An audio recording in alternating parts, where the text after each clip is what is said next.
નમસ્કાર દોસ્તો, ફરી એકવાર સ્વાગત છે આપનું ગુજરાત અપડેટ ચેનલની અંદર। તો દોસ્તો, આપણે નવા ગુજરાતી સમાચાર વિશે માહિતી મેળવવાના છીએ, તો બન્યા રહેજો વિડીયોના અંત સુધી। અને ચેનલને સબસ્ક્રાઈબ ના કરી હોય તો ચેનલને પણ સબસ્ક્રાઈબ કરી લેજો।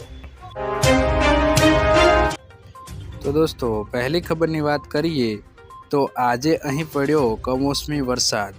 ગરમીના વધતા જતા પારા વચ્ચે રાજ્યના છોટા ઉદેપુર અને વલસાડના વાતાવરણમાં પલટો જોવા મળ્યો છે। વાદળછાયા વાતાવરણ વચ્ચે ઝરમર વરસાદ પડ્યો હતો। વલસાડના ઉમરગામ તેમજ આજુબાજુના વિસ્તારમાં વરસાદ પડ્યો હતો। છોટા ઉદેપુર શહેરી વિસ્તારમાં ઝરમર વરસાદને કારણે ઉકળાટભર્યું વાતાવરણ સર્જાયું છે।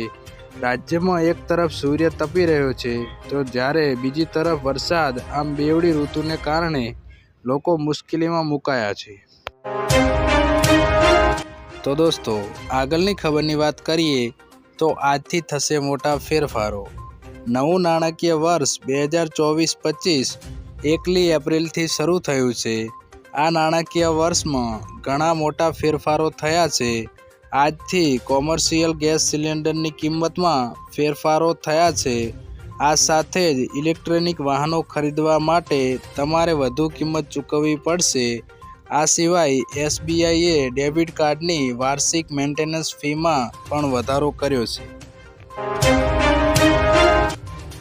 તો દોસ્તો, આગળની ખબરની વાત કરીએ તો ચૂંટણી પહેલાં કોંગ્રેસની મોટી ગેરંટી।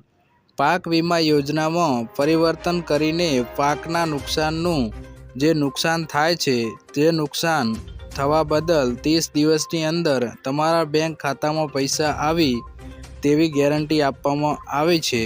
જ્યારે મિત્રો, અત્યારની સરકાર સર્વે કરવામાં ટાઈમ લગાડી રહી છે અને તેમ છતાં સાચો સર્વે કરવામાં આવતો નથી, ત્યારે કોંગ્રેસ પાર્ટી દ્વારા જાહેરાત કરવામાં આવી છે કે ખેડૂતોના પાકને નુકસાન થવા બદલ 30 દિવસની અંદર પાકને થયેલા નુકસાનના પૈસા ખેડૂતોના બેંક ખાતામાં આપવામાં આવશે તેવી કોંગ્રેસ પાર્ટી દ્વારા ખેડૂતોને ગેરંટી આપવામાં આવી છે। તો દોસ્તો, આગળની ખબરની વાત કરીએ તો 10,000નું મીટર મફતમાં મળશે। રાજકોટમાં લગાવ્યા સ્માર્ટ મીટર। PGVCL દ્વારા સૌરાષ્ટ્ર ઝોનમાં સૌપ્રથમ રાજકોટમાં સ્માર્ટ વીજ મીટર લગાવવાની કામગીરીનો પ્રારંભ કરાયો છે। જે અંતર્ગત રાજકોટ PGVCLના મેનેજિંગ ડાયરેક્ટરના બંગલોની સાથે 10 કર્મચારીઓના ઘરે સ્માર્ટ પ્રીપેડ મીટર લગાવ્યા છે। આ મીટર ટેકનોલોજી આધારિત છે। ગ્રાહક મોબાઈલ એપ્લિકેશન દ્વારા એક ક્લિકમાં મીટરને ચાલુ અથવા બંધ કરી શકે છે। કયા દિવસે કેટલી વીજળીનો વપરાશ થયો તે પણ મોબાઈલથી જાણી શકશો। તો દોસ્તો, આગળની ખબરની વાત કરીએ તો ચૂંટણી પર શું દેવા માફ થશે? ખેડૂતો માટે પાક વીમા યોજના અને દેવા માફીને લઈને મોટા સમાચાર આવ્યા છે। જે ખેડૂતો 20 થી 25 વર્ષથી દેવા ભરી શક્યા નથી તેવા ખેડૂતોને નાદાર જાહેર કરવામાં આવશે। જે ખેડૂતો રેગ્યુલર લોન ચૂકવે છે તેવા ખેડૂતોને પણ થોડી રાહત આપવામાં આવે તેવી માંગ કરવામાં આવી છે। જ્યારે આગામી આવી રહેલી લોકસભાની ચૂંટણી પહેલાં ખેડૂતોના પાક વીમાના પ્રશ્નનું પણ સમાધાન કરવામાં આવશે તેવો વાયદો આજે ફરી એકવાર ગુજરાત સરકાર દ્વારા કરવામાં આવ્યો છે। તો દોસ્તો, આગળની ખબરની વાત કરીએ તો ગરીબ પરિવારોને 5,000 રૂપિયા સહાય। મલ્લિકાર્જુન ખડગે સોમવારે આંધ્રપ્રદેશમાં આ વર્ષે યોજાનારી વિધાનસભા ચૂંટણીને ધ્યાનમાં રાખીને પાર્ટીના ચૂંટણીથી અભિયાન સુધી શરૂઆત કરી હતી।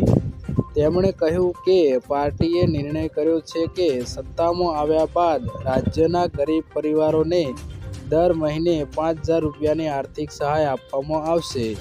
અનંતપુરમાં એક જાહેર સભાને સંબોધતા ખડગેએ પણ વચન આપ્યું હતું કે જો તેમનો પક્ષ સત્તા પર આવશે તો તેઓ ડુંગરપટ્ટનમ બંદર અને કડપામાં સ્ટીલનું પ્લાન્ટનું નિર્માણ કરશે।